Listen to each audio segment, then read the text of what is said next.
Ne bi predop sumešil pol na koga se boš pešil, lahko nudan ti tablet, od da sveta se boš rešil v vizi. Občutek ni podoben krizi, ker še vedno se pogajaš, ne, karte so na mizi. Zelo plavo rdečo spremenim te vodo, roztoječo minus 100 stopinj, te z drugim ne najdejo te sreč. Tu ne bi naredil zase, tu naredil bi za srečo, ker še vedno te spoštujem, no pržgem ti sveč. Zabile te višave, zdaj za tabo so problemi, poka strezdajo si glave, so zaprti vsi sistemi. Ena nijam pena, dviška glava na oboli. Yaka is a musician, a professional cook and a hemp healer. It all started in his childhood. At 9 years of age, the doctors told him he has diabetes, and he started to get insulin injections. The insulin would not heal his diabetes, and it caused him other health-related problems.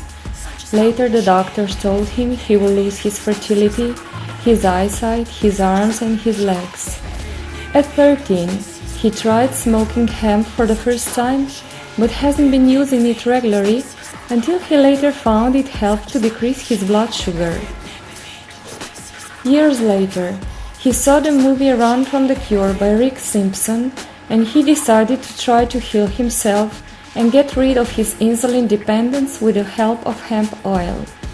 He made oil from his hemp and got through a few days without any need for insulin, but he found that he would need large quantities of a certain kind of hemp to be able to kick his need for insulin. But people with cancer and similar terminal illnesses started hearing about him and wanted to try the healing oil too. Since then, Yaka has been seriously involved in hemp healing.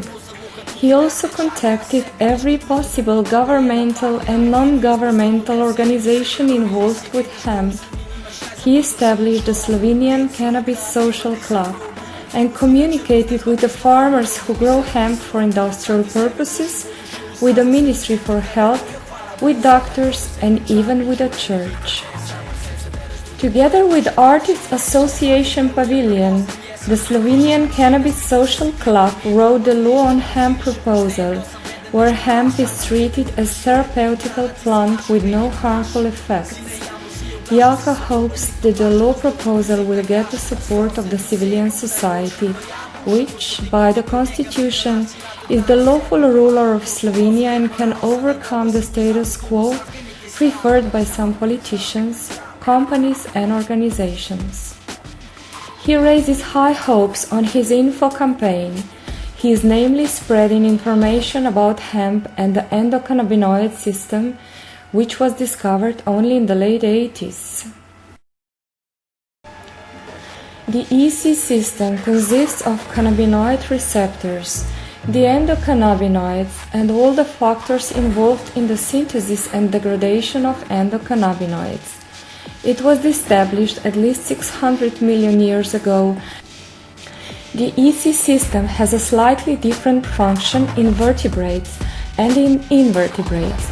A survey of amphibians and birds have shown that the EC signaling acts as a kind of behavioral switch that allows the redirection of the less meaningful to the more urgent types of behavior in case of emergency adjustment to geoclimatic changes. The EC system has contributed significantly to the development of most living creatures, as it began to develop simultaneously with the first living creatures. Its development is very diversified and interwoven with various animal and plant species. Cannabinoids are an essential element of the suction reflex in infants and are associated with digestive reflexes and appetite. THC and endocannabinoids reduce the parasympathetic function and the vomiting reflex. Cannabinoids also protect the heart by reducing high blood pressure. The EC system is a vital element in shaping corticothalamic synaptic circuit in embryos.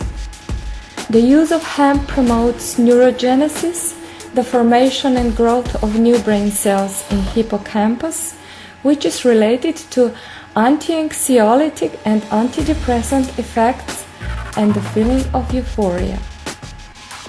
Hemp is the only external source of cannabinoids, hormones that are essential for the proper functioning of our body and play a key role in embryonic development of the brain, the formation of brain cells and synapses. Formation of new brain cells in adults is crucial for all healing processes.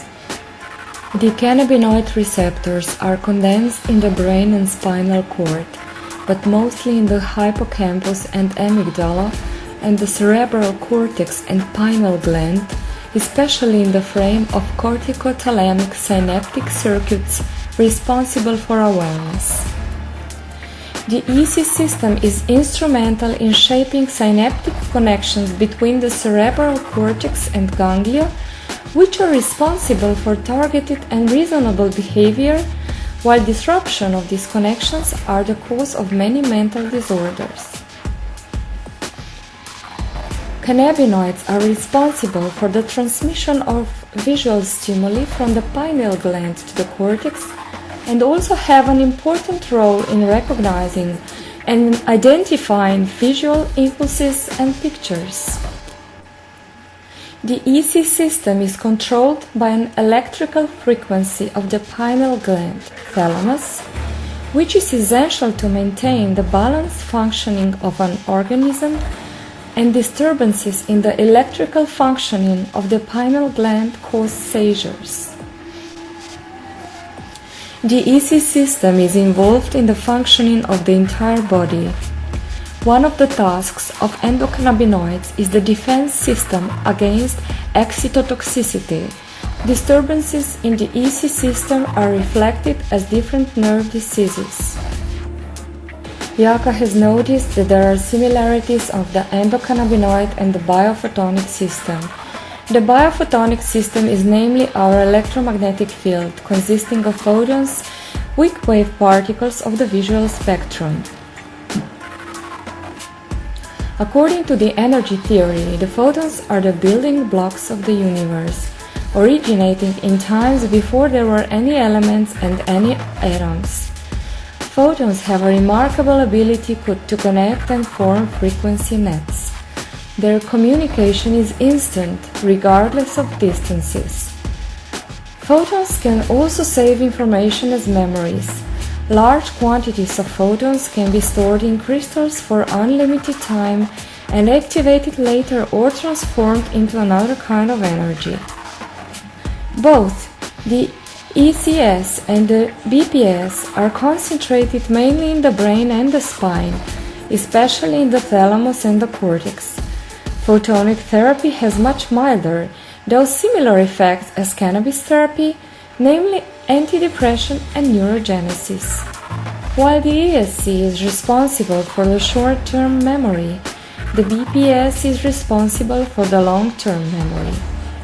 Yaka thinks it is no coincidence that THC, CBD, CBN and all the other 80 cannabinoids are concentrated in the hemp crystals, as photonic energy can concentrate in crystals, and the ECS can in essence be viewed as energy transfer between the subatomic level and the molecular level.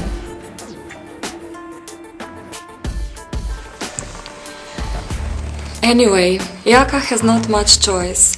He was destined to become a hemp healer. He's in contact with cancer and tumor patients on a daily basis. He is also in contact with Rick Simpson and Jindrich Bayer, and right now he is on his way to meet them both in the Croatian island of Krk. Apart from consulting them about some details concerning his patients and the oil and tincture he is making, he also wants to ask Rick and Jindrich for another kind of help. In Slovenia, namely, where Yaka lives, the legislation is still prohibiting hemp use. It is supposed to be decriminalized, but legally, hemp is still listed as a dangerous drug. In September 2012, a man was imprisoned for planting 5 hemp plants for his own consumption. Yaka wants to change all that. and he's hoping to get Rick and Jindrich to support his idea of Cannabis Manifesto, which could help him and everybody spread his gospel of the most effective medicine on the planet, with tens of thousands different uses and with a serious potential to transform our society into an ecological paradise.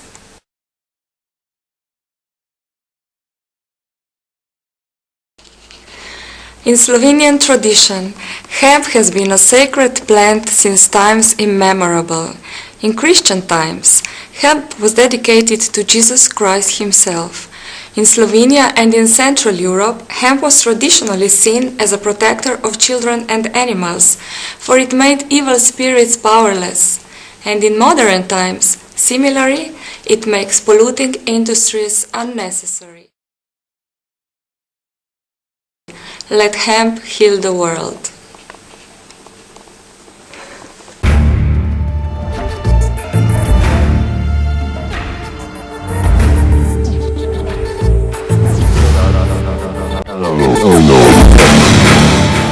Yeah, it's understandable.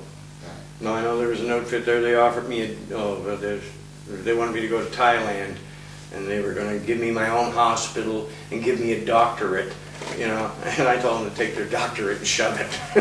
To me, you know, it bothers these characters, because all these guys that are, you know, high in this field, I mean, they're all like PhDs and, you know, doctors and the rest of it, and they don't like the fact that a guy like me can just walk in and say, there's the cure.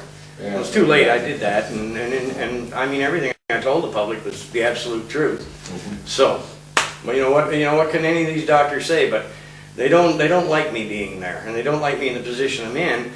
But, you know, like Jack Herer, he named the oil the RSO, the Rick Simpson oil, and that name stuck. And now, I mean, basically worldwide, everybody, you know, that knows anything about this is aware of this. But, you know, like, what scares me today, there's so many people jumping up, you know, with these CBD oils and, you know, high CBD oils and all of this nonsense. And I'm not saying that, you know, that this doesn't bear research. It certainly does. All these cannabinoids do. But the simple truth is, back in Canada, when I produced the oil, I didn't go looking for high CBD oil. I just looked for the strongest, most sedative, heavy indica strains or indica dominant sativa crosses. You know, the ones that really, you smoke them a little bit and you just want to go lay down. That's what makes the medicine. Now, and CBDs, they really don't have any effect there at all, so I certainly was not looking for high CBD oils. And my oils have proven, you know, to work, you know, magnificently. So I'm not saying, like I said, the research doesn't need to be done, but I hate it when I see these people today jumping forward, making these statements, you know, just so they can sell their own products. And this is what I'm seeing happening everywhere.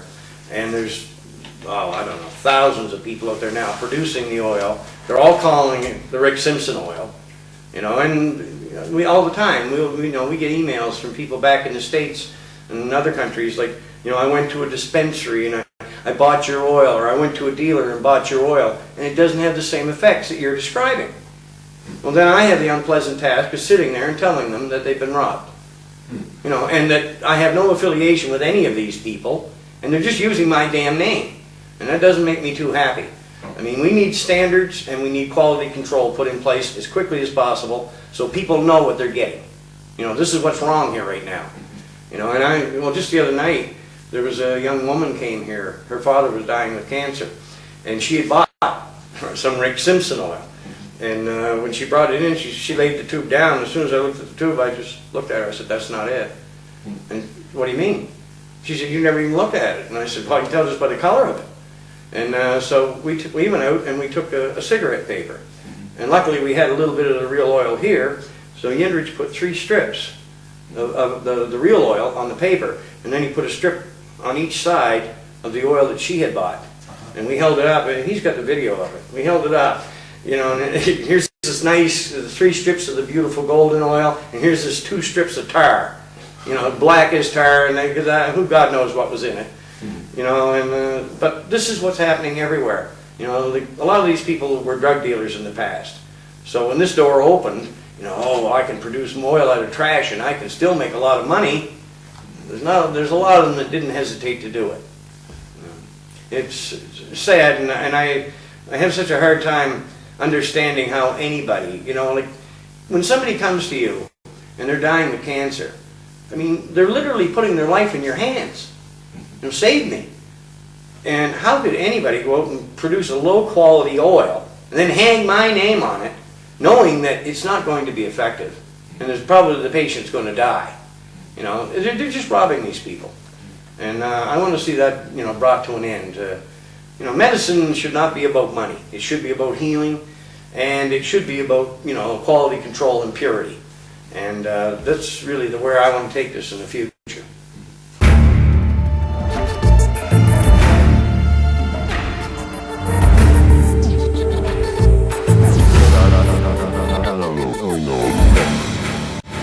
Danger in traffic as well? No, your motor skills, you know, when you smoke cannabis or you ingest the oil, once you're accustomed to its use, your motor skills are not impaired.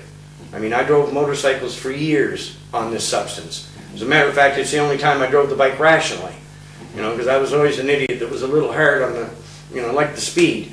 But, you know, I used to go out and at that time I was eating a little bit of hash. And I'd take a little bit of hash and just put it in down by my teeth. And after about 45 minutes, the bike would just slow down. And I'd get this kind of a smile on my face. And I mean, I drove the bike tens of thousands of miles. You know, under the influence of this substance, I never had a problem. I never had an accident. So go out and drink 6 pints of beer and go get on a motorcycle and see how far you get. Or go take some pharmaceuticals. Because all these substances, they do impair your motor skills. And nothing will tell you quicker than a motorcycle if you're in that condition. So, no, all of the stuff they're saying about, you know, taking people's driver's license because of hemp, it's just a sick joke on the public. And likely the guy that's giving you the ticket, he's likely taking painkillers, you know, the cop. Which affects. Yeah, and his mind's not working right. There's also a huge difference between smoking cannabis and eating the oil. Yeah. So if you eat the oil and it actually regrows your brain cells, then quite logically it will not impair your mental functions too much. You know, we just heard about a woman with stage 6 Alzheimer's. That's end of the game. They kept feeding her like 2 grams of oil every day, 62 grams in 1 month, and she started coming back. Her cognitive functions were coming back. She started recognizing people, making jokes and stuff like that. So again, if you can use it to cure it, you can use it to prevent it. Right. And this is what they've always screamed, all from the time I was a little child. That's all I've ever heard. We need preventative medicine. Well, here it is sitting right in front of us. Now, why aren't we using it? You know, because it might interfere with the profit margins of a drug company? Wouldn't that be a shame? You know, it's...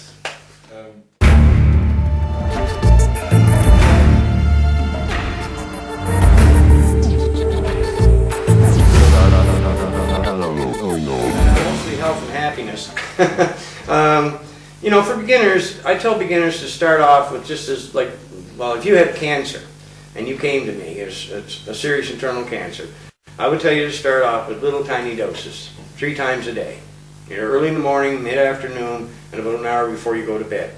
And, you know, if that dosage affects you too strongly in the beginning, because a lot of people don't have any tolerance or very low tolerance, and if you find that's too much, then just cut that dosage in half. But the idea is every 4 days, take these dosages, every 4 days, increase your dosage. And if you keep doing that every 4 days, in a short time, you know, your body adapts to it and you build the tolerance. The main side effect that you find with the medicine is sleep. You know, it's very sedative. I mean, this stuff will knock an elephant off its feet, but it does no harm. So, you know, in the beginning, they're going to sleep very well at night, and then when you get up in the morning, you take your dose. About an hour later, that dose is telling you to go lay down. So I always tell people, like, you know, don't fight the effects of this medicine, of this medication. Just go with it. Do what it's telling you. And, you know, as long as they do that and don't try to fight it, there's no problems. But, you know, if people sit there and they become anxious because, you know, like, they think that they shouldn't be feeling sleepy and they're trying to fight it. But the sleep is, you know, a very important part of the healing process. So this is, you know, a good part of the reason why I encourage, you know, everyone to use this substance. But it's like I said, there's no danger whatsoever involved, and people of all ages can use this substance, and it will not cause harm. So why aren't we using it?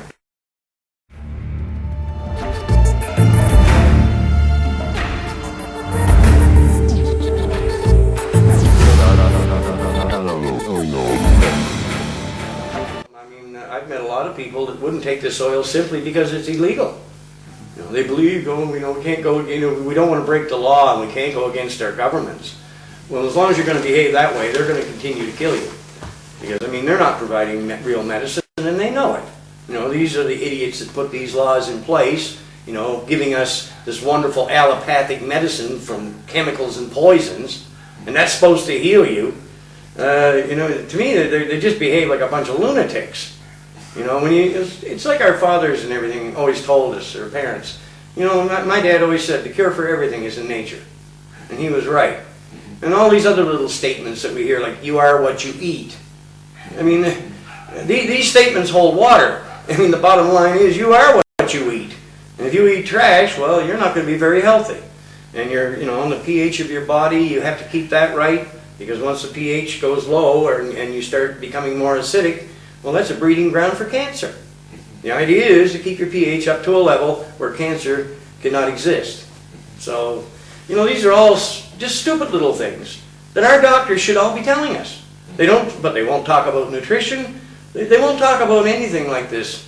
You know, the serious things that actually concern our health and things that can prevent, you know, from diseases. They won't talk about that because they want your business.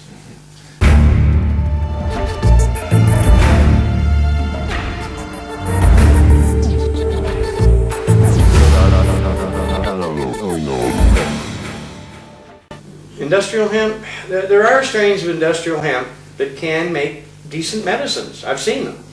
But there are a lot of strains of industrial hemp that are really just good for industrial purposes. They really don't contain enough of the essential oil or resins, you know, to make good medicines. But I have seen, even sometimes, I've seen low quality strains. Matter of fact, last year a fellow gave me 400 grams of material, and when he put it in front of me, I laughed at it. I said, "You want me to make oil with this?"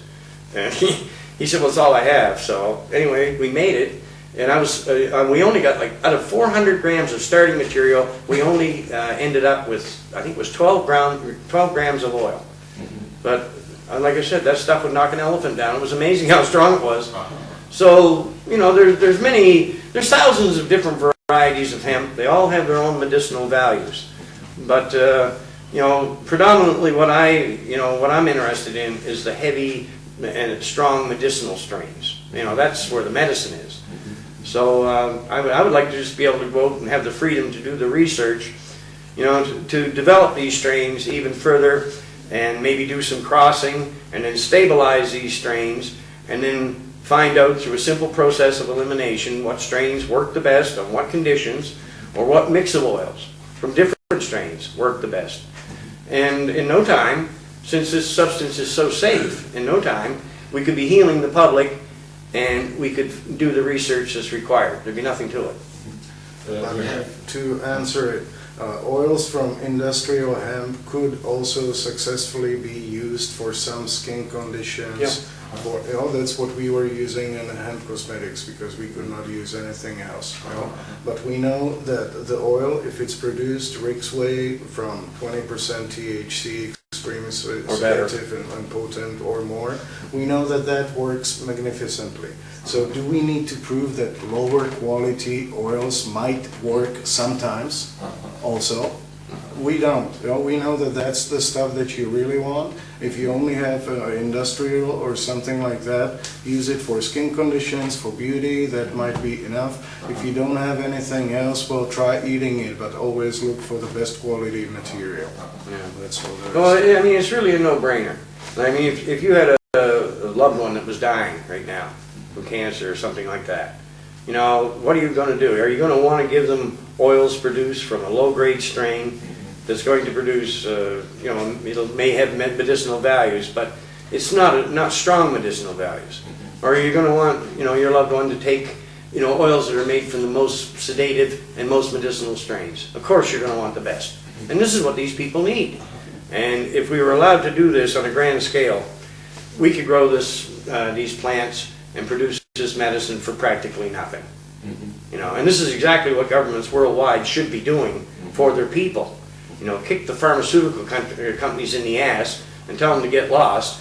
Give the people back the right to freely grow hemp and use it whichever way they like. And the medicinal value of this plant would just create a wave of healing, such as this world has never seen. And right now, it's a wave of healing that we badly need because, I mean, we're in the middle of a cancer epidemic and all these other diseases like Alzheimer's, Crohn's, and so many diseases that a few years ago, I never even heard their names before. Now today, all of these new diseases, well, let's put a stop to them. We got the means at our disposal. All we got to do is stand up and do it.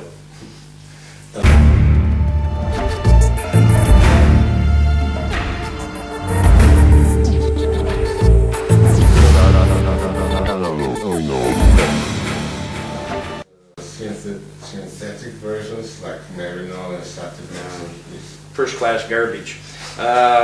You know, I mean, well, back in when they did the medical school of Virginia study, that was designed to prove that the cannabis causes cancer.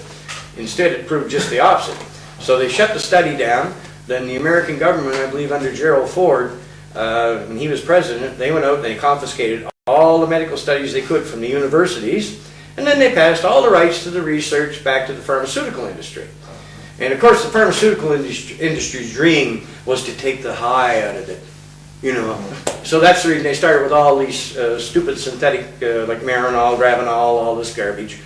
And obviously, they've never succeeded in taking the high out of anything. If anything, it's worse. And synthetic THC has been proven to be effective on only about 13% of people. And it does come with side effects. So the bottom line is, I mean, you know, the excuse the pharmaceutical industry used about taking the high out of it is just utter nonsense. I mean, look at the other substances they provide. Look at OxyContin and all those opiates. You know, they're not too worried about the harmful effect or getting high or the addiction, you know, that these horrible substances represent. You know, they don't care about that. But, you know, when it comes to cannabis, we have to take the high out. You know, they want the synthetic cannabinoids out there because they can patent them. That's what it's about. And they don't want the public to have access to this medication so they can heal themselves. But we all have that right. This is a God-given plant.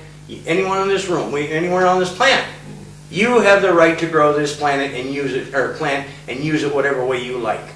You know.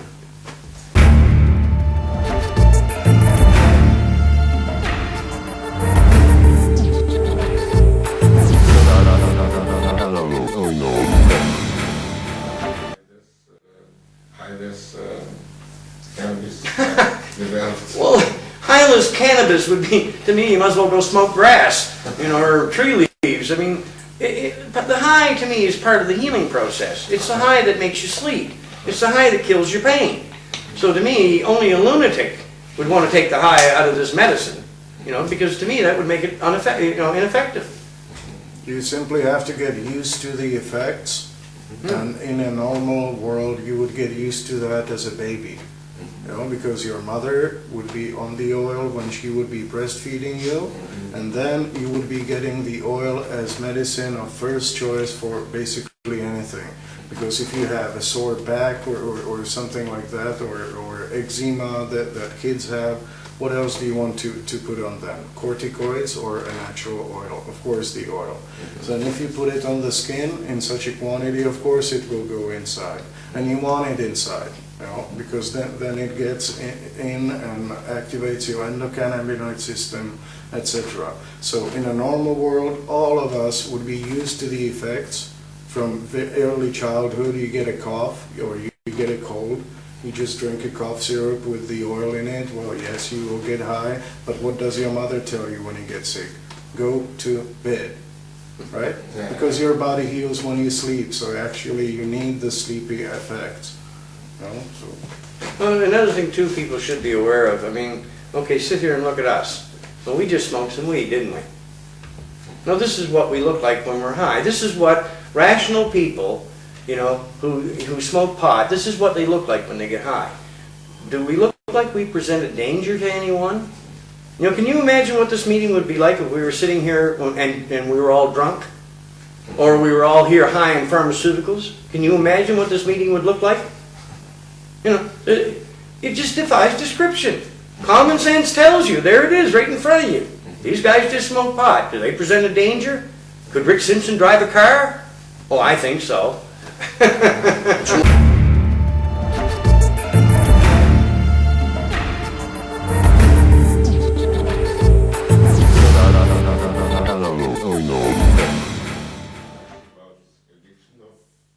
On cannabis, or maybe question of cannabis healing addiction. Well, it does heal addictions. That's we've used. I've been using it for years to do just that. I mean, an awful lot of the people that came to me were suffering or dying from cancer, and they were on like hydromorphine, these horrible opiates to kill the pain, and some of them have taken these substances for months. And once, you know, like what I tell people that are using, you know, like these heavy painkillers, you know, when you start taking the oil, start taking it as quickly as you possibly can. Every 8 hours, keep upping your dose.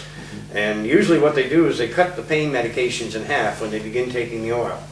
But within a week, in most cases, we can step the people right off these medications. And they don't go through the horrible withdrawal symptoms that they would if they didn't have the oil. The oil, you know, lessens these problems.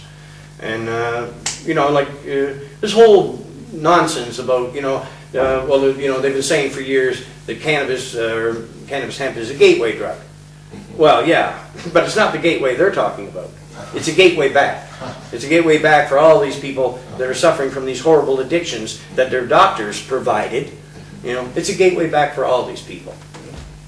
And another thing is that the oil can cure all substance addictions that we know of, and it's not addictive itself. You know, if it were with what we ate, we would kind of suffer if we didn't have oil, and we just go on. Maybe it could be better. The sun would be brighter if I had the oil, but you still survive. No shaking, no physical addiction or anything like that. I had a gal, how many, 6 years ago. She had a bad heroin addiction, and they brought her back. She was using like 2-3 grams a day or something like that, and so it was everything, all the spasms and stuff like that. She was only using a hemp salve made from industrial hemp to relieve the spasms, and even that helped her a great deal, because of the spasms and all those on the joint pain and all those withdrawal effects are some of the worst things that can happen to you. But even just that helped. So imagine what would happen if she could start eating it. Because like Rick says, when those stage 4 people come, they're really in a bad shape. And if they just can stop using those pills in a week, that's a miracle in itself. And on top of that too, this is by far the best painkiller on this planet. This oil, if you have the right oil made from the right strains, it'll kill pain that hydromorphine and all those horrible opiates won't even touch. And I've done this with people that were suffering from bone cancer. You know, and bone cancer is excruciating. And they have these patients on these hydromorphine drips and all this. Couldn't kill the pain. Put them on the oil, a few hours, pain's gone. And another thing is that once people have access to real high-grade oils, and once you try it, the real, well, I call it like nirvana causing oil or nirvana oil or something like that, you get to a state to which you cannot get with all the other drugs. So you will lose interest in the other drugs. Why would I drink half a liter of some liquor when I will know that I will have a hangover the second day? I will eat 1 gram of the oil, or 2, so I will sleep, who cares? But I will not have headache. And everybody who will try that, some crystal meth, heroin, or other things, and then will get the bad trip and the bad experience. And then they will know that there's a safe alternative. And you can eat as much of it as you can get as high as you want, and you'll be healing your body at the same time. Then why would anyone touch heroin? You know, why would they touch this and that? You know? And why would they touch pharmaceuticals? Plus, you start thinking more rationally, so your body will tell you, do I want this? No, no, no. Oh.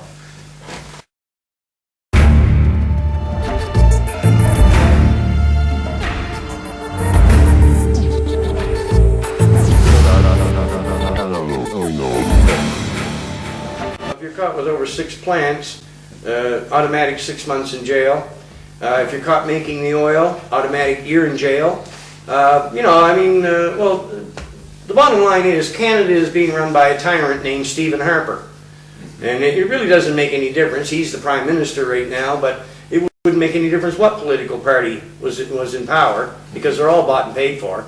You know, people go to these elections and they vote for people and they think it's going to make a difference. Well, I mean, the big money guys have been controlling these parties forever. They're not working for the people, they're working for their rich buddies. So it really doesn't make any difference to the public who the hell gets in there. So things in Canada right now are very grim. You know, across the border, like Michigan, and well, all through the states, you know, there's several groups, big groups down there, just screaming about this now, and they're legalizing. And Canada's going the other way. You know, I've got to the point now, you know, when I look at what the Canadian government did, you know, I love my country, but there's times that I'm almost ashamed to say I'm a Canadian, you know, knowing the way they behaved. Because in reality, you know, like I went to them back in 2003 about this issue. You know, this is just about 10 years ago now. You know, how many people have died worldwide from cancer and multiple sclerosis and all these other horrible illnesses and diseases that could have been saved if this oil had been made available? My government held the truth back, and they're responsible. I'm not saying we could have saved every one of these people, but we could have saved a great deal of them, you know, a huge number. So who's responsible? Well, that would be the Canadian government. And then, but you can't let the rest of them off the hook. I mean, how long have they known that this is an effective cancer treatment? Well, they've known for sure since the 1970s Medical School of Virginia study. So the American government have known for almost 40 years now, you know, about the facts about this medicine. What did they do? Oh, they hid it. You know, and then they put a patent in place in 2003 over some of the medicinal uses of this plant. The American government. But these are our, you know, these are our representatives, and they wouldn't harm us, would they? We're focusing on cancer, but let's not forget about other uses of the oil. So, for instance, burns. Yeah. Nothing better for burns. If it works for major burns, 3rd-degree burns like Rick used to have, I had a bad one here on my belly too. You just put it on and it stops hurting immediately, and it heals in, let's say, 2 weeks without a scar, without anything, you know. So we know that, and then imagine how many billions people get a sunburn. Yeah. And the oil works for that too. You can go in the sun again.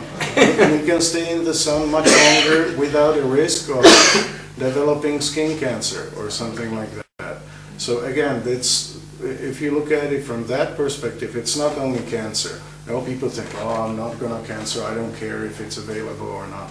But for burns, for dislocated discs, for anything, for strained muscles, for sportsmen. I had carpal tunnel syndrome from a computer. I don't have it anymore. Show me one method that they use that can actually cure it. They don't have it.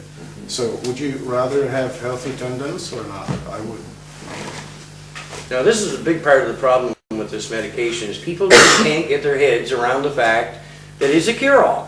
And this is, I've stated this for years, for a decade now, I've been screaming, this is an effective cure or control for every disease that I know of. But people, and we keep getting all these people contacting, you know, will it work on this? Well, what do you think the word cure-all means? You know, it works to promote full body healing in all respects. So like I said, no matter who you are or what condition you're suffering from, by taking this medicine, you're going to benefit.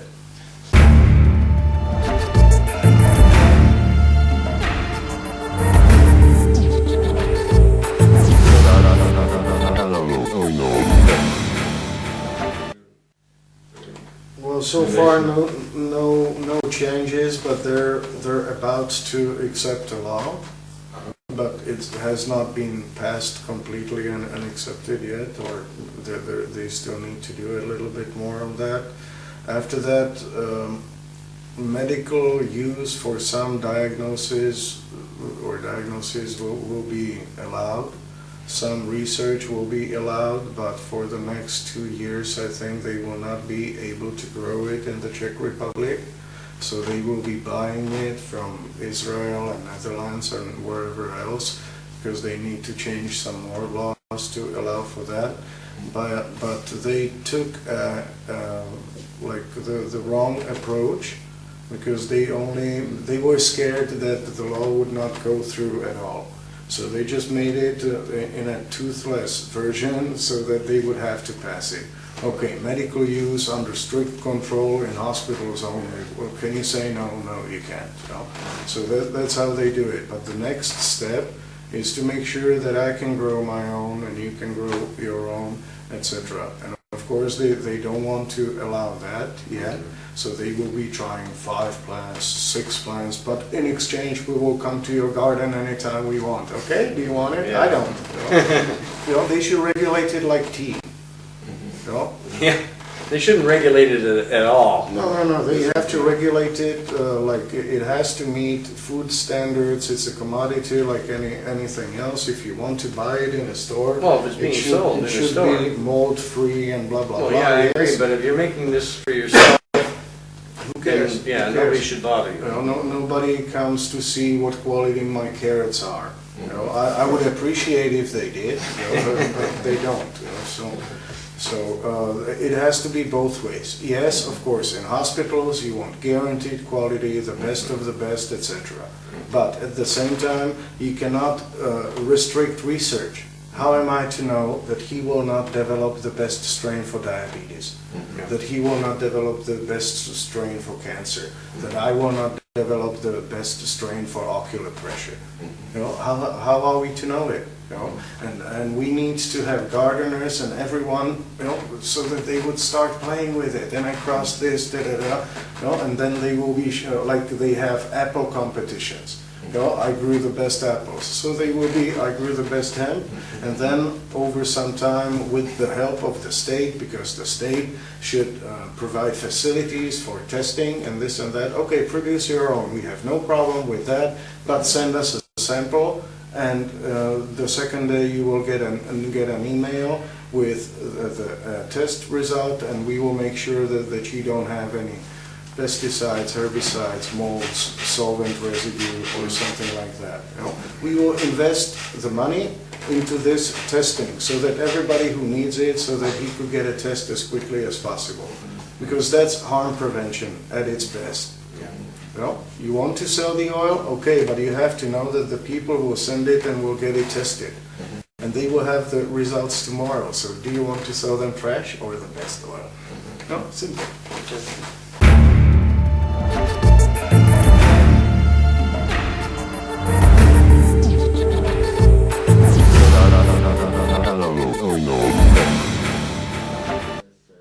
Approximately 100 persons arrested for cannabis possession per hour, I think. And in Slovenia also there's a certain Mr. Božidar Radišić who is imprisoned because of 5 plants. Do you have any message for governments? I do.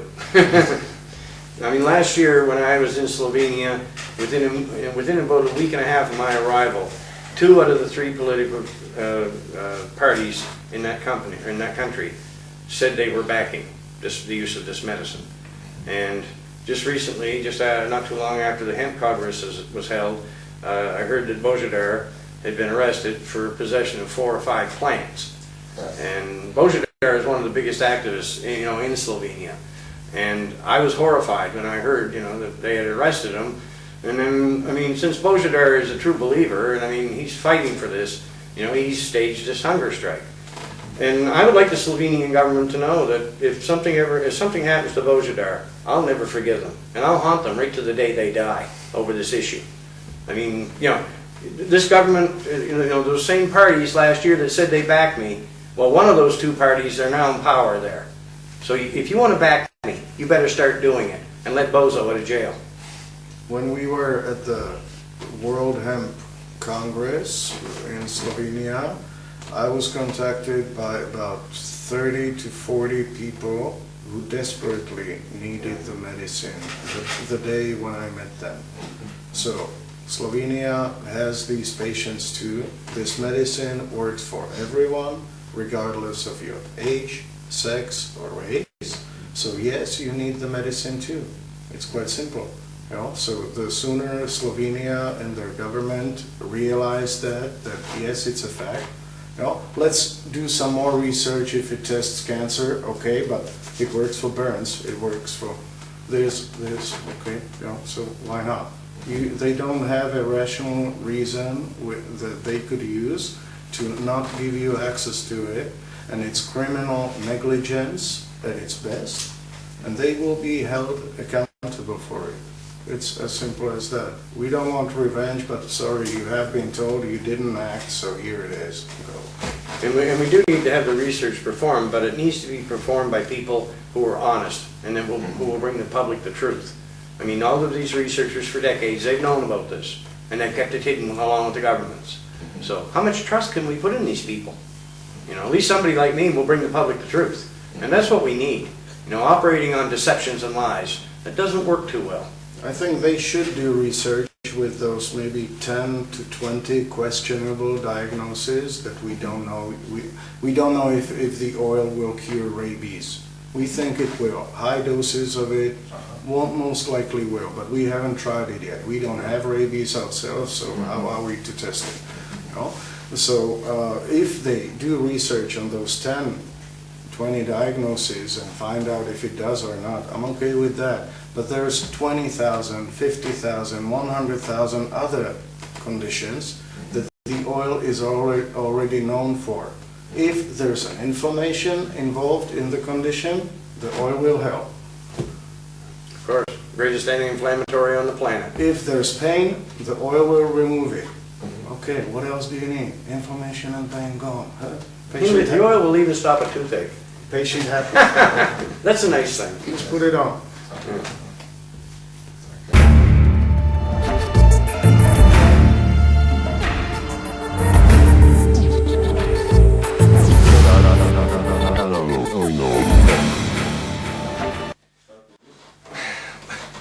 Well, I mean, if you live in a country like Canada, if you want, you know, high-grade bud to make medicine from, the only place you're going to find it is either on the black market or grow it yourself. I mean, the Canadian government, under their marijuana access program, they will supply, you know, hemp or cannabis hemp to medicinal patients or medicinal users. But what they supply is low-grade trash, you know, and the bottom line is, if you add up what they charge, like they charge $150 an ounce plus tax, which adds up to about $170–250 an ounce. Now that's equals about $2,760 for a pound. But this is a very, you know, low content THC. It's not good material.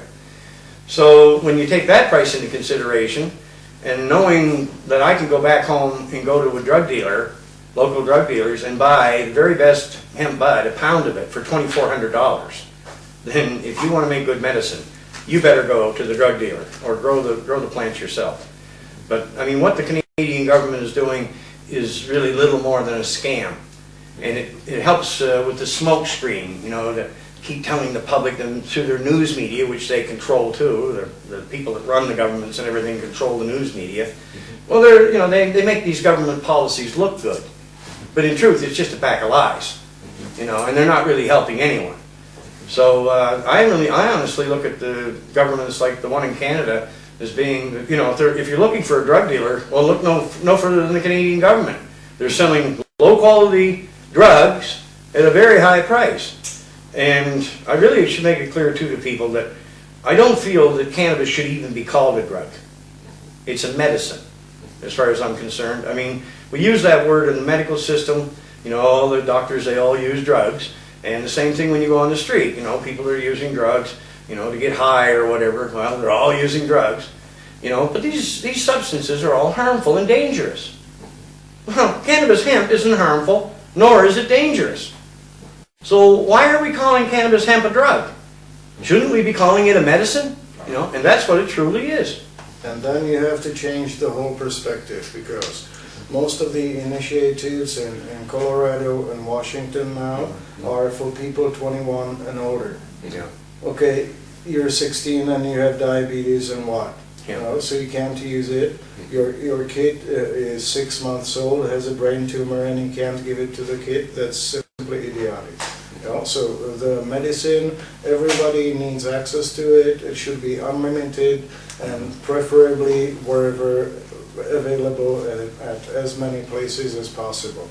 Because you never know what's going to happen to you. When you have a car accident or when you smash your head, you need cannabis in you within 4 hours, but the sooner the better. Right. You know, so if you have a gram of oil in your pocket, well, somebody will smear it on your gums, even when you're unconscious. You know, if you don't have it, well, then every minute counts. They say it takes 15 minutes for the ambulance car to get to the place. Well, sometimes, you know, sometimes it's longer, and every minute counts with a brain damage. So everybody should actually have the oil right in their car. You know, just for this only reason, nothing else. You know, and then again, we know burns, like we said before, and all that. Israel, they only have a palliative care program. It's for people, you've gone through all treatments and they failed, so then they will give you some marijuana so that you could vaporize it. You don't get the oil. They have known about it since 2009 when we did the tour, and now they're starting to test the oil. Little too late, 3 years but later. better now than never. But still, even their program, which looks very good on paper, yes, we have hemp, and if you go in a hospital, you can get it. It's very limited, and you cannot do it that way. You know, everybody needs it. You need it. I need it. We need it here now. What if something happened? You know, you walk down the staircase, you twist your ankle, and what? Are we gonna wait and watch you suffer, or would you rather put the oil on immediately? You know?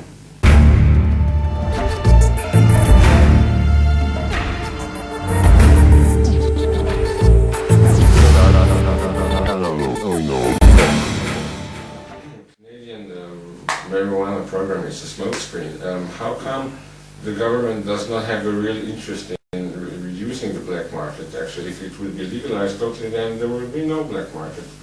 Well, I mean, their masters that own them, they're the ones that are pulling the strings. They're the ones telling the governments what to do. Because they're also the ones that own the drug companies. They control the media, they own the drug companies, and they own the governments. So the governments just play by whatever rules that they want to put in place. So that's the reason, I mean, yes, there should be no black market at all. As a matter of fact, if we were simply allowed to grow this plant properly, I mean, if you did this on a grand scale, you could cure the public for practically nothing, or you could provide them with this oil, because it's no different than any other farm crop. It's like corn. You know, you grow 100 acres of corn. Well, next field to it, grow 100 acres of hemp. It's a food source, it's an energy source, and it's a wonderful source of medicine. You know, and with all the uses of this plant, it's not just the medicine, but you can use, you know, the stalks, you know, the seeds. It's just endless what you can make from the hemp plant. So, I mean, we have to be insane not to be using this, and this is the excuse they always use. You know, we can't use or grow hemp as an energy source because it would use up all our valuable farmland.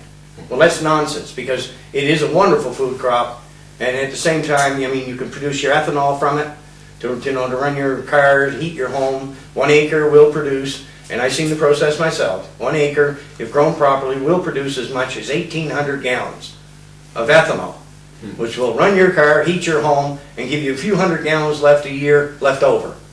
So, you know, and that would make you energy sufficient. They don't want that. They want you at their mercy. And that's what it's always been about. Because these people are nothing but literally control freaks. That's what they are. You cannot run an economy rationally without hemp. That's right. It simply cannot be done. A simple example, if we stick to medicine, Czech Republic is spending about $1 billion on diabetics only. There's 800,000 of them. You know yourself what the oil does for diabetes, you know? If you could eat 4 grams a day, you would not eat the insulin at all, you know? And we're spending $1 billion every year, and the money leaves Czech Republic and goes somewhere, and never comes back. You know, and that's diabetes only. You know, and then add fuel, like Rick says. Okay, not all cars, not everything, but if 50%, if all tractors ran on that, why not? You know, then the price of food goes down logically, because when you don't have to pay 1, 2, 3 euros for a liter of gas on your tractor, then logically the food can be cheaper, and people don't have money, and the state has to make sure that people eat and survive, not that they die out. And not only that, but you know, the farmers have the right to grow this crop properly again. Well, I mean, all through history, it was known that this was used as a wonderful feedstock. You know, after they take the hemp seed oil out of the seeds, these seed cakes are fed to the animals. And it's some of the best animal feed on the planet. So this would not only provide them with medicine to treat their livestock, it would also provide them with a food source for their livestock. And it's like I said, or like Ginder said, you know, for any country to try to run an economy without the use of hemp, or for any farmer to actually try to practice that profession and not be allowed to grow hemp, it's, you know, it's insanity. You know, the farmers need the right to grow this, and we all need the right, you know, to have that freedom. Would you rather eat meat from animals that were fed some strange food and injected with antibiotics, or would you rather eat pigs that would eat hemp and would not require any antibiotics at all? Right. Would you rather eat chicken that's fed with hemp seeds and is healthy, doesn't suffer from all those bad conditions, or would you rather eat the industrial product? Would you rather eat carp or fish, which will be rich in omega-3, 6, 9 because it will feed off the hemp seed, or would you rather eat fish which feeds off ground up beef or dead animals? It's as simple as that, you know? Economy. You're paying too much and the money is leaving the country. You want the money here, you know? And it's best when you don't have to spend the money, you don't have to make the money. Makes sense.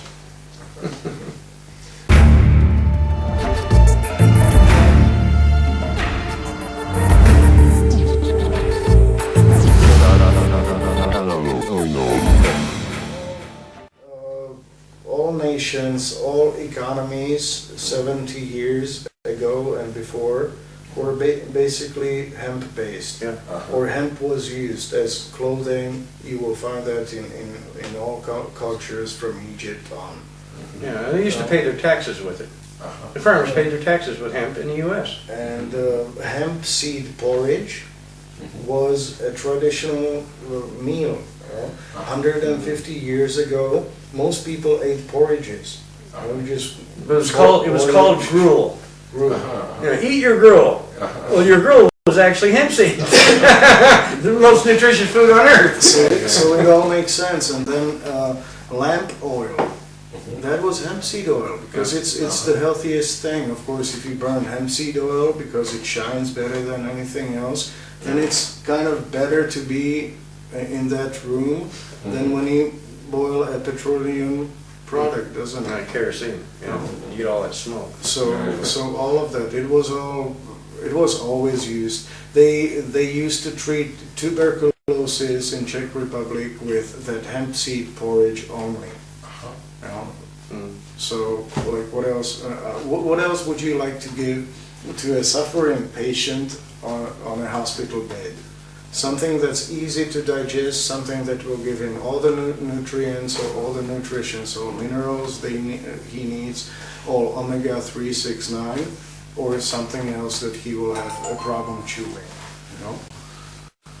I mean, you can actually feel what it does for you. I mean, if you actually just sit down and eat a good handful of hemp seed heart or hemp hearts every day, do it for about 3 days, and tell me you don't feel the difference. You know, the energy level, everything, it increases it. It's noticeable. So cannabinoids balance your system, and cannabis balances your farm. That's about it. That's right. In Hungary, they used to have potatoes, hemp, because then you do not need any herbicides, pesticides, and all that.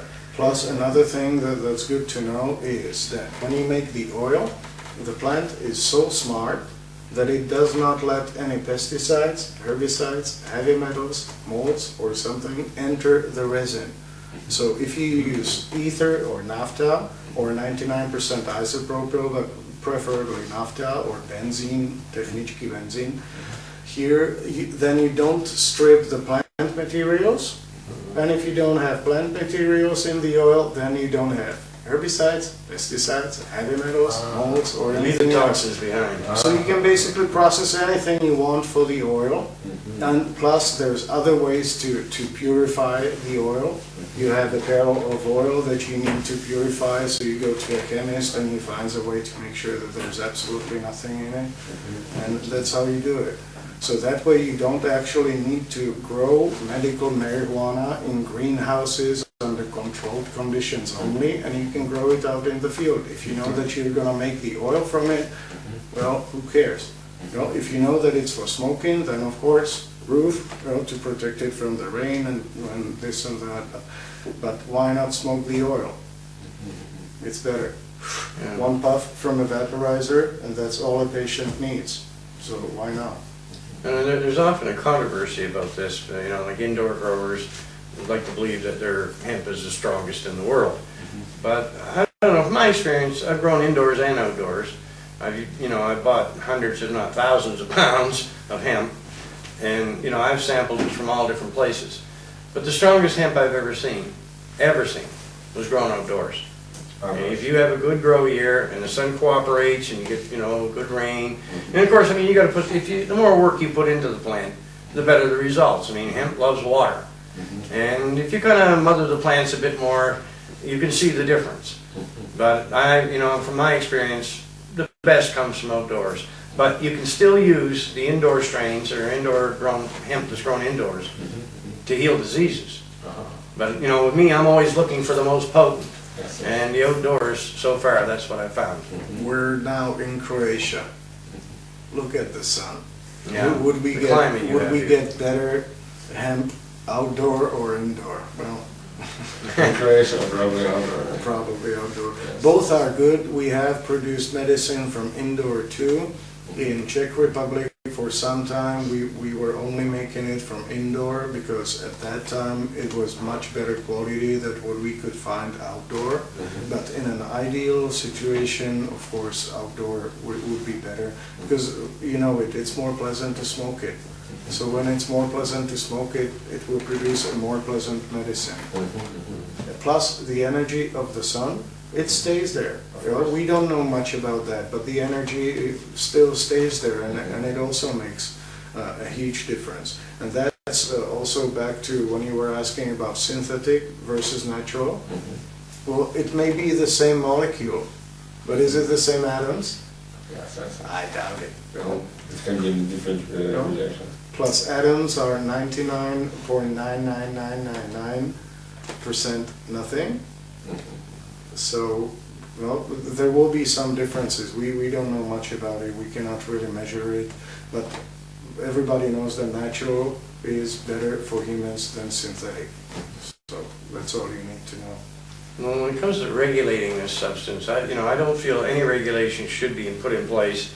I think you should just be able to go into a store, and if you want to buy an 8-ounce jar of high-grade hemp oil, you should be able to do it at a very reasonable cost. Because the bottom line is, no doctor can determine your tolerance. And in reality, when you look at the use of this medication, the faster you take the medicine, the faster you cure or bring your condition under control. So that's really up to the patient themselves to determine. And some people really do have a huge capacity for this stuff. I have seen many cancer patients that actually ate a full cancer treatment in 30 days. 60 grams of oil, 30 days, cured their terminal cancer. So, you know, that really wipes out the need for a doctor. Because a doctor, he doesn't really, what role can he play? You know, the only thing they can do is tell you, oh yeah, well here, take this pill 3 times a day or whatever. Well, to me, this is nonsense. This is about healing, and like Ginder said, if some, you know, you should have the oil. Every household should have a great big jar of this stuff. Because one of your children get a severe wound or an injury, it's a natural antibiotic and it's a natural anesthetic. You put it on the wound in no time, pain's gone, and you're not going to get infection. I mean, this just makes sense. And you heal so quickly with this substance, it's mind-boggling. So it should be available in all households. We just had this testimonial from a guy, I'm not sure, maybe 18 months old child. I think it fell into a fireplace or something like that. And he had to pull the kid out of it, take it to the hospital, they cleaned it, they did some grafts and da-da-da. And during that he was using the salve, and it produced miraculous results. It healed very quickly. And I was telling him, hey, why didn't you put the oil on it straight away? Yeah. You know? And then imagine that you had a bathtub full of the oil. So you just warm it to body temperature, and you just immerse the kid in it for 3 minutes, and you take it out. And you don't need to do any skin grafts, anything at all. And there's heal with no scars. And there's no pain. There's really, it's hard to believe it. But if anyone wants to make a simple experiment, really, if you have good oil, you can pour a glass of boiling water on your hand if you're a masochist and if you really want to try it. You know? And then wait, or do it on both hands, and put the oil on one and let the other one suffer. Again, if you're a masochist. If not, then just go by my word. You know? And you will see it for yourself. And once you see that, or if you just use it after you get burned from the sun, that's all you need to know. And you will know that you want a jar full of it at home, or a bucket. What if someone came for a visit? Oh, hell, I mean, put it in your suntan lotions. You can go back out in the sun again. There's so many uses for this. In cosmetics, women can make their own face creams, mix the oil in. It's amazing, you know, it's very dramatic the difference it makes in a person's complexion. You know, taking away the lines and things like that. And, you know, to be honest right now, if every woman on this planet knew what that oil could do, just for their complexions alone, that stuff would be legal tomorrow morning. You know, it's really the same thing for all these people with weight. They go to these fat farms, they go on these crazy diets forever. In most cases, it doesn't do them much good. Well, if you want to go back to a healthy weight, just start eating the oil. That's the healthiest diet I know of. And it's not a diet. You eat whatever you want. You know, your body detoxifies. You go back to a healthy weight. Now that's the way to lose weight. You know, sensibly. You know, and like he said, the burn units, I know because this hand, you know, man, well, back in 1999, I burnt that hand so bad that you could literally say that 3/4 of my hand was deep fried. It was just hanging. It was a hell of a mess. 11 days. Completely healed. Not a scar. Now, if it could do that to my hand, if you took a child that's in a burn unit, say a child that's gone through a house fire, severe facial burns, if you put that oil on that child's face, natural antibiotic, natural anesthetic, heals the pain, and I got a feeling that you could probably regrow the child's face completely, the same as it did with my hand. So why the hell aren't we using this in the burn units? You know. Or when you get a dislocated disc, how much oil are you going to want to put on it? 1 gram as allowed by the government, or half a kilo, just as much, make sure it stops. Or kidney failure, how much oil are you going to eat when you get a kidney failure? Or when you try to pass a kidney stone, for which the oil is also effective. How much are you going to eat? Well, as much as you will have. Well, the biggest thing the public has to understand, like all oils are different. They do have different medicinal values, and they do have different properties when it comes to how they make you feel. So what I've often told people to do, especially people that happen to smoke pot, that came to me looking to make medicine, and I'd ask them, I said, you know, good sedative strains that you like to smoke. Well, yeah. So, well, if you like to smoke it, you'll probably like the effects of the medication. So because it is a very personal thing. You know, some we could make an oil, and I might love its effects. You might not like it, because we're all different. You know, and it's the same when you go into these doctors today. You know, and this is part of the horror story, because, you know, if you and I had the same disease, or diseases, and we went to the same doctor, and he gave us identical prescriptions, are those prescriptions going to have the same effect on you that they do me? That doctor doesn't know that. They're just using us like guinea pigs. You know, oh, if you have a bad reaction, oh well, forget that pill, we'll give you this one. You know, and you know, when I was young, when you went to a doctor, if they gave you a prescription, you took it for a month and that was it. Today, you go to the doctor, you're on a prescription forever. And then when you get the side effects that these pills or medications cause, well then you need another pill to fight that side effect. And then another, and another, and another. And before you know it, you're taking 8 or 10 pills, and you don't even know why. Because, you know, you think you're sick. You're sick because you're eating the damn chemicals. Right. I always have to laugh when I see cannabis as alternative medicine. Yeah. No. This is traditional medicine. This is traditional. What they're doing is alternative. What they're doing is alternative and highly experimental medicine, because they don't know it. If you're working with something that's been on the market for 5 years, what do you know about it? Nothing. Yeah. Nothing. You know, when it's on the market for 10 years, what do you know about it? Well, that some die and some don't. Well, okay, that's about as much as you know. Cannabis, the oldest, safest medicine, and then imagine, okay, so it basically works in all forms. If you drink hemp tea, it will help you. If you smoke it, it will help you. If you eat it, it will help you. If you make juices from the leaves, it will also help you.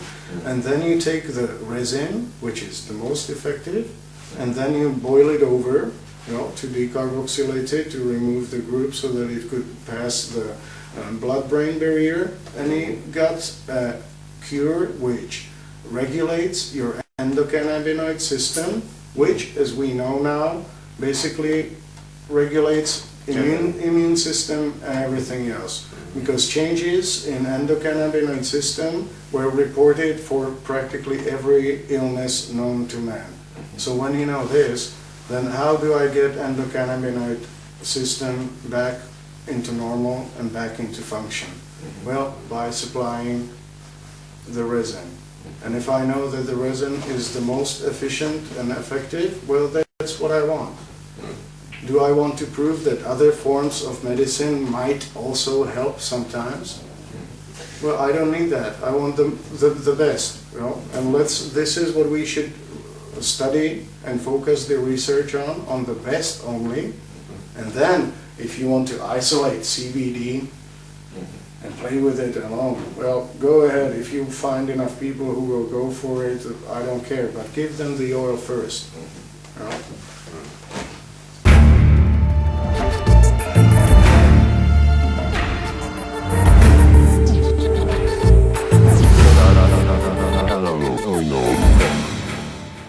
Cannabinoid deficiency is the basic cause of practically every illness. Because if you have enough oil in you, you're very unlikely to get an illness. Oh, and you will also see it highlighted in our doctors, politicians, and legal system, and people who work in the legal systems. Because, I mean, this is what's going on. These people are not thinking rationally. And therefore, the only thing I can see is that they're cannabinoid deficient. And if they had some cannabinoids in their system, I think they would think a bit more clearly. You will see it after you get some experience with cannabis. You will find out that people who don't have cannabis in their bodies are actually behaving irrationally. You know? So if everyone who's in a position of public trust is asked by the law to not have cannabinoids in his body, the same substances that they were fed in their mother's milk, then logically they cannot perform as well as they would if they had what they need for them to perform the best. That's just pure logic. You know?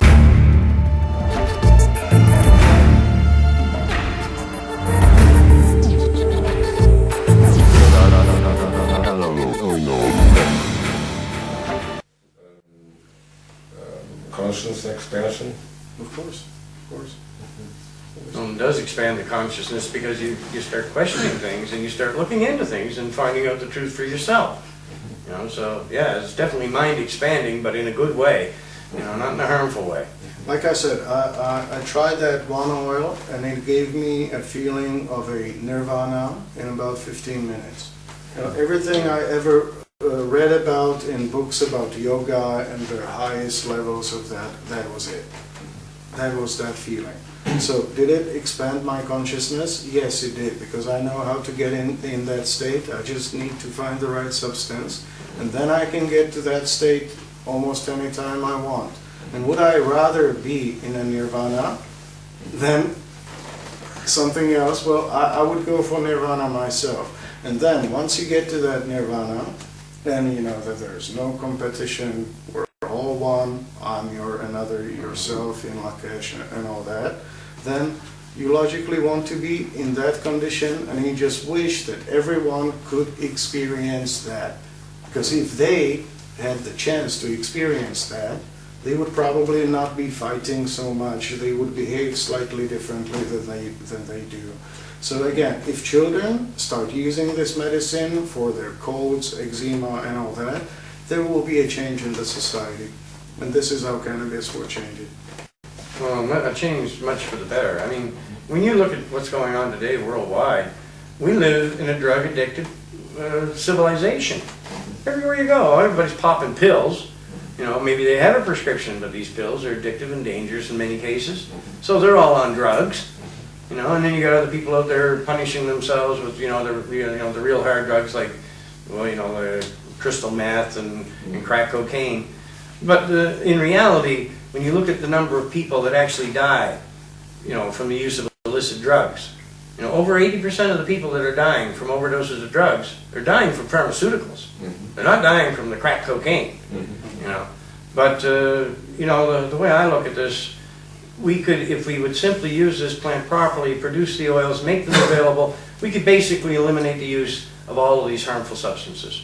We don't need them, and although right now I'm classified as the leader of the hemp movement, and I mean there's a lot of talk today about legalize all drugs.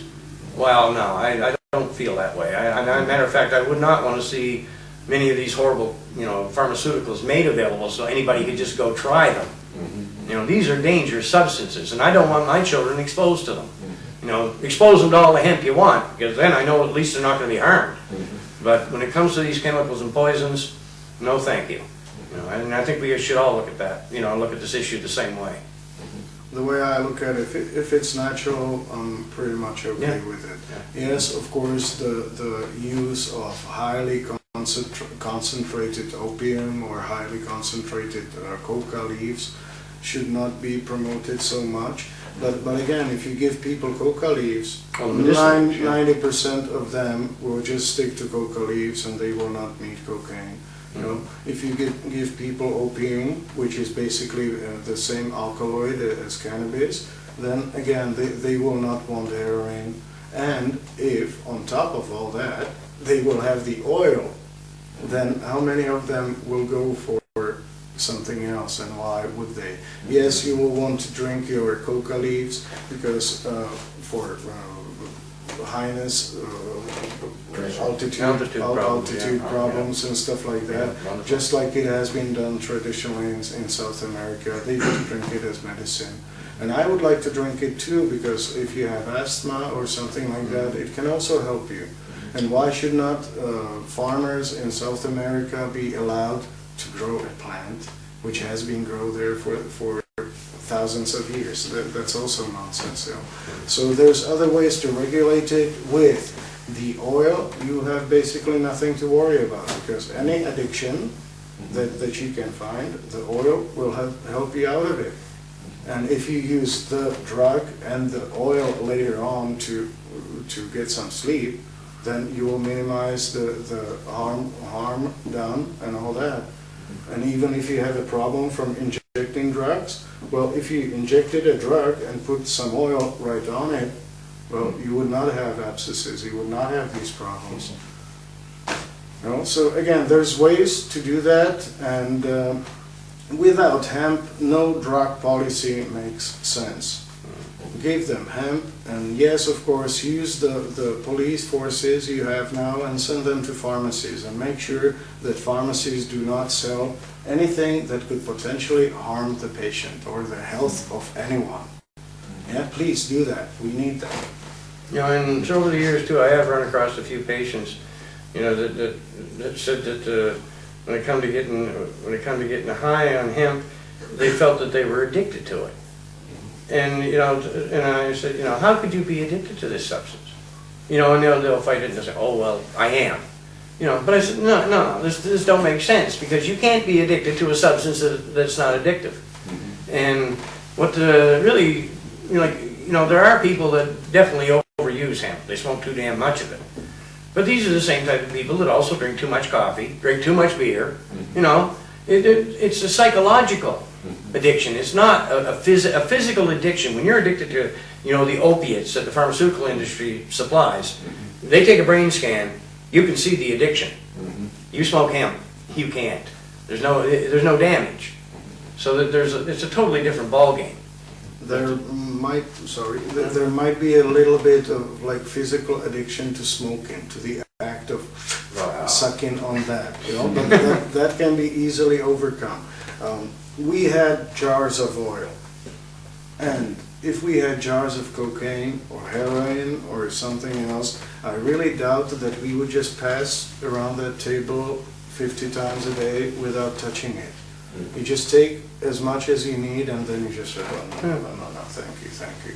You know, so it doesn't make you crave more of it, and if it does, then it's usually because your body is asking for it, because you need to heal something in your body. Very few of us are 100% healthy. I've read about them, haven't seen anyone yet. No? So for those of us that are not 100% healthy, we should have a chance to eat something that could help us get to that state, or not, or should we wait until we develop a disease? Well, I mean, when you look at these people that are restricting, you know, this medication's use, you know, keeping it from us, you know, what are they going to do when one of their own children or one of their own family members is in need of this substance? You know, I mean, you know, these police officers, these judges, lawyers, doctors, the whole damn bunch of them, politicians, you know, they better start thinking rationally about this subject, because their own families need this substance. And I know, because I treated many, you know, the family members of many cops back home. So, you know, like believe me, after they seen what the oil did, well, then they really had no objection to its use, and their inhibitions about its use went in the trash can. So, and I mean, that's what we should all be doing. You know, I mean, this is not reality. What we're living in. So we just got to stand up and take it back. You know, we need our freedom. We need the freedom to grow this plant, and we need it now, and we need it desperately. You know, because if we don't wise up, I mean, in the next 10, 20, 30 years, there's a good possibility we'll just go extinct. Because, you know, the toxins are building up on this planet. It's getting more poison every day. People are developing new allergies, all kinds of new health problems. You know, that's a bad road to be on. So we know how to fix it. What can you expect? Well, most of us are 30, 40 something. What can you rationally expect as far as your health is concerned in the next 20 years? Problems. Nothing but problems. And if there's a way to help you with all pain and all inflammation, let's just stick to these two, pain and inflammation. Do you want it or not? Well, you know, so many people go through life thinking, especially when they're healthy, you know, like, it's never going to happen to me. I'm going to live to be 100 years old, and I'm going to die in my sleep, and I'm never going to have a sick day in my life. Well, I got bad news for them. That's not the way life goes. It's a little bit different, and you will see the day come when you're going to desperately need this medicine. So wise up and make it once again legal.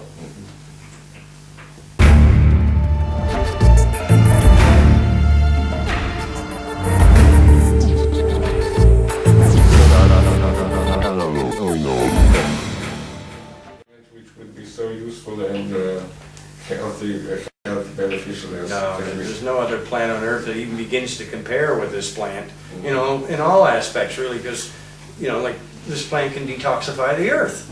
Well, that's a wonderful thing right there in itself. But when you look at the 50,000 different uses You know, and things you can build from this plant. No, there's nothing else on earth that I know of that even begins to compare. Heaven on earth.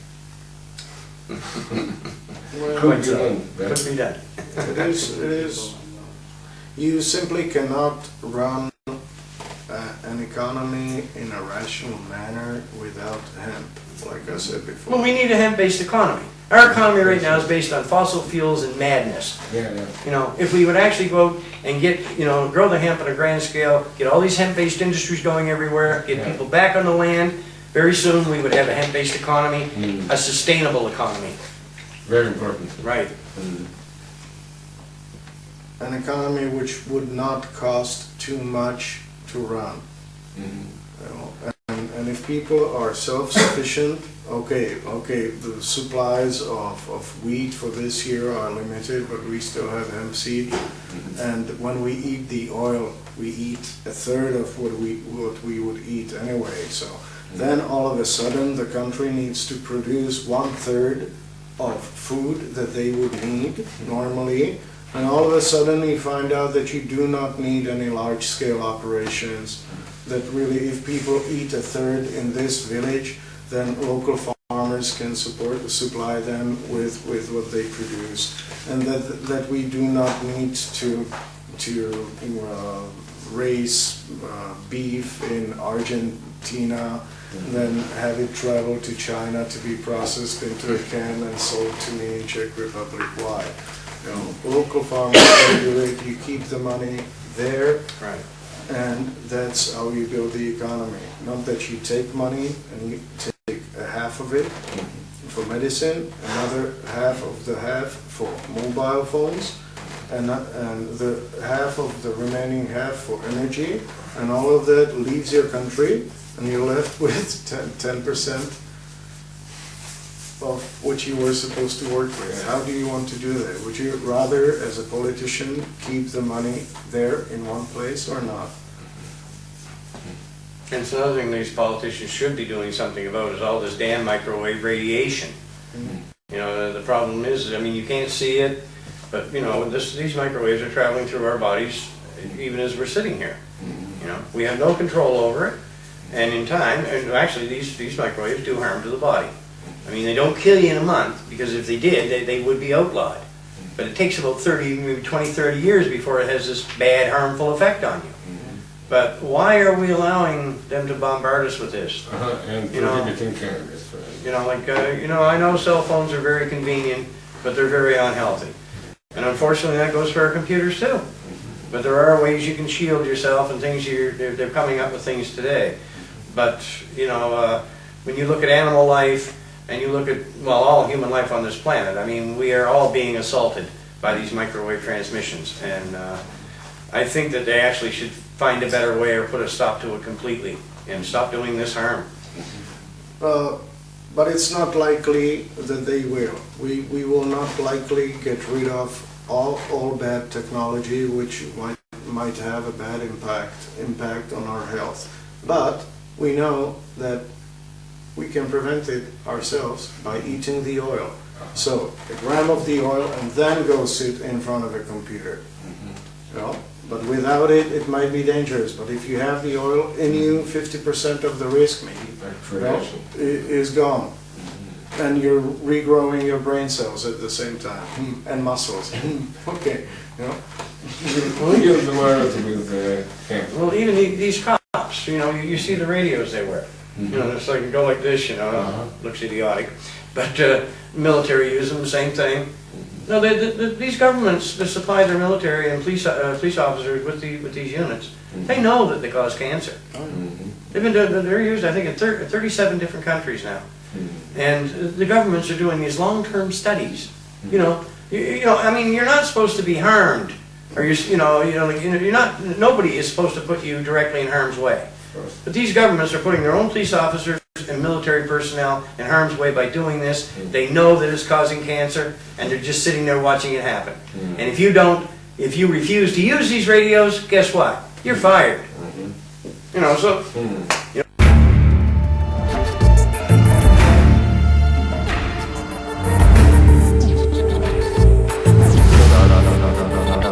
Oh no. Slovenia is situation is specific. We are just 2 million of people, and we have a lot of lobbies, you know, and money is powerful than health for them. So that's the main problem, you know. Well, I mean, what's soon going to happen here, you know, the public's going to start asking their governments this, you know, this question. Why did you ever put this law in place?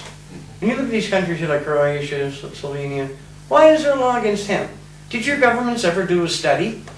No. They just went by what the UN said. Yeah, a bunch of criminals. You know, so, this is not a very good way to run a country, and it's not a very responsible way to represent your citizens. So, you know, it's so obvious that I don't think I need to say any more on that subject. There's more than enough hard data available to make this plant legal today. Yes. Everybody that will tell you, oh, we don't know, we have to try this. Yes, yes, go ahead, try that. But we know that pain and inflammation can be solved in people of all ages, all sexes, well, all races, and animals of all ages. Do we want it or not? You know, do we want to eat healthy animals or do we want to eat sick animals? Do we need to know anything else?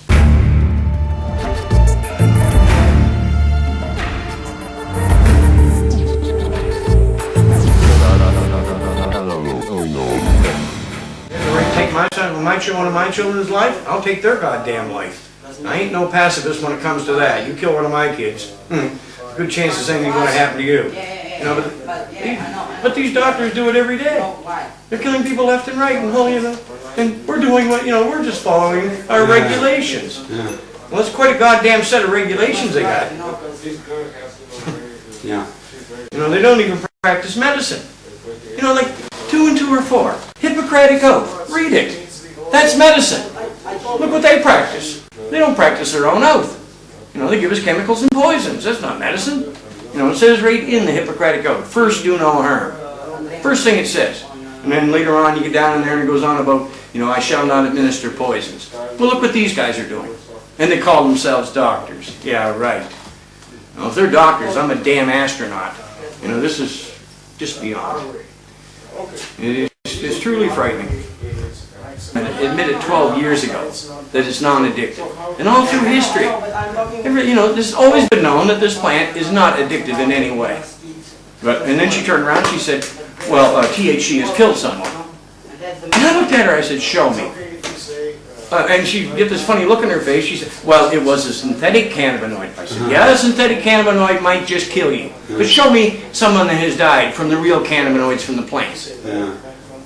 Well, that doesn't exist. And then she was going on, you know, well, I'm very interested in this, and I'd like to help, but you know, the regulations and rules that are now in place doesn't allow it. And I looked at her and I said, don't you realize that you're putting yourself in harm's way? And she said, what do you mean? I said, what's going to happen when the general public find out what you people are doing? You know, people all over Croatia are suffering and dying for no damn reason. You're sitting there on your ass. You've got the cure right here that can help them. But you don't, you know, you're not doing anything about it. Do you think the public are going to be happy when they find that out? And she get this, you can see the look, you know. And, but what is wrong with you? You know, like, I don't, like, all you have to do is go to a hospital somewhere and walk through the cancer ward. You know, look at these children. Little ones dying for no damn reason, and doctors giving them poison and radiation. You know that. You know, they say the definition of insanity is when you keep doing something over and over and get the same result, but yet you keep doing it expecting a different result. Well, how many people do you got to kill with chemo and radiation before you finally figure it out that it's really not good for people? It's not good for anyone or anything. That's the world we live in. And I'll tell you right now, brother, I've got to the point now when the minute somebody walks up to you and tells you that they're well educated or they have a PhD, expect to be dealing with an idiot, because that's what most of them are. I did this when I was at the Congress. There was one of the guys that spoke there when he was on stage. he got up and he said, a study's just been released that proves that smoking marijuana harms children. And when the question and answer period came, I said, explain to me the harm, will you? Show me the harm.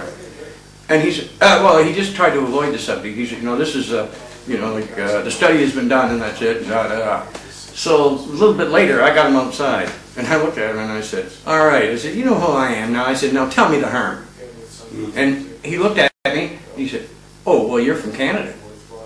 And what's that got to do with it? And he said, well, in Canada, you people, when you make your joints, you roll them with pure bud, or pure marijuana. I said, yeah. He said, well, over here in Europe, they mix it with tobacco. And I said, so what's that got to do with it? He said, well, the tobacco causes harm. And I said, fine. Well, why didn't you say that when you were on the stage? People, misinformation, keep people, muddy the waters, keep people in the dark. And that's what these idiots are doing. It makes me sick. If you're supposed to be an expert in this plant, then when you go before the public, you should at least tell them the damn truth. But even the experts, they lie right through their teeth.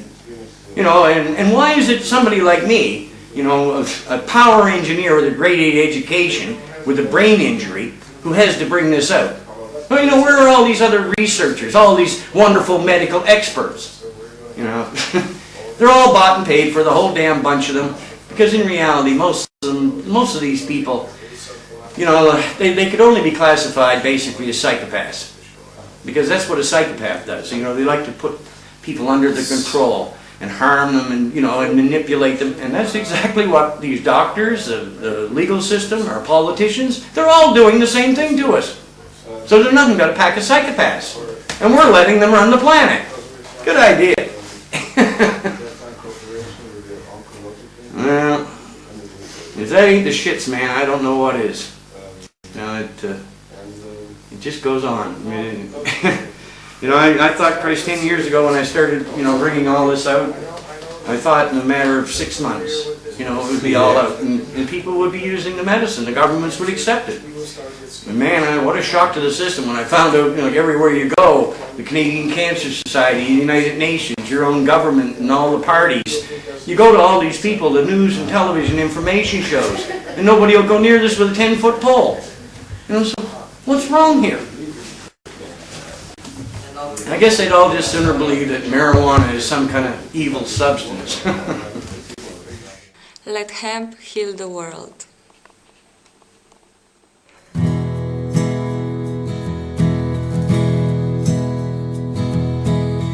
Dobro jutro, jutro, dobro jutro vran, dobro jutro senca, dobro jutro dan.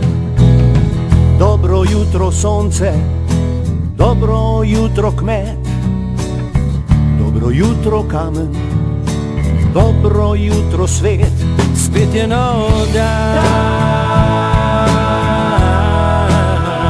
spet je nov dan.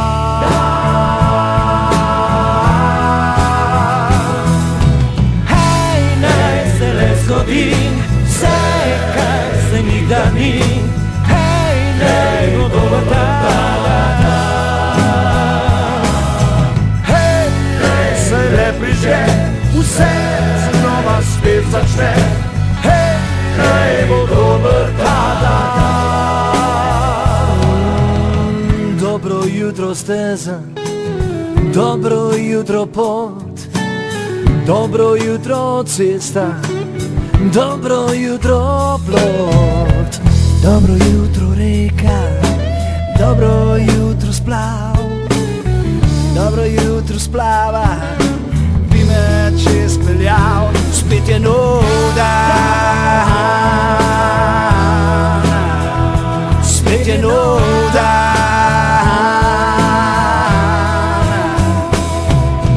Hej, naj se le zgodi, vse, kar se nikdar ni. Hej, naj bo dober dan. Hej, naj se le prižge, vse znova spet začne. Hej, naj bo dober dan.